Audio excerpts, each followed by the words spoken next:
Students, you're required to do a photo vignette, a photo of your choice, and I wanted to quickly just offer you a quick tip on how to do one very quickly. Of course, we're going to do a Control J or a Command J on the Mac to make a copy of our image. And let's say this is the image you've chosen. A quick way to do it is to grab your selection tool.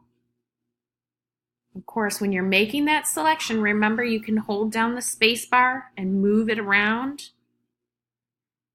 while you're dragging, so you have some kind of way of centering things so they don't look strange. And then once you land upon an area, you can always, once you let go of your selection, you can move it to the right with the arrow key, left arrow key, down and up as needed. Okay, so I have my ants marching, my selection happening here. All I have to do is do a layer mask, and there's your simple and easy vignette. You can go into Select and Mask, which was not, unfortunately, part of this unit's overview.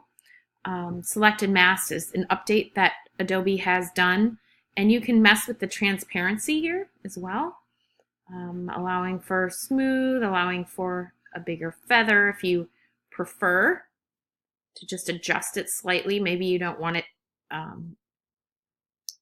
to be as contrasted, or maybe you do. Contrast really helps make it feel like it's more of like an old-fashioned vignette. You can shift the edge, make the edge be a little bit farther out.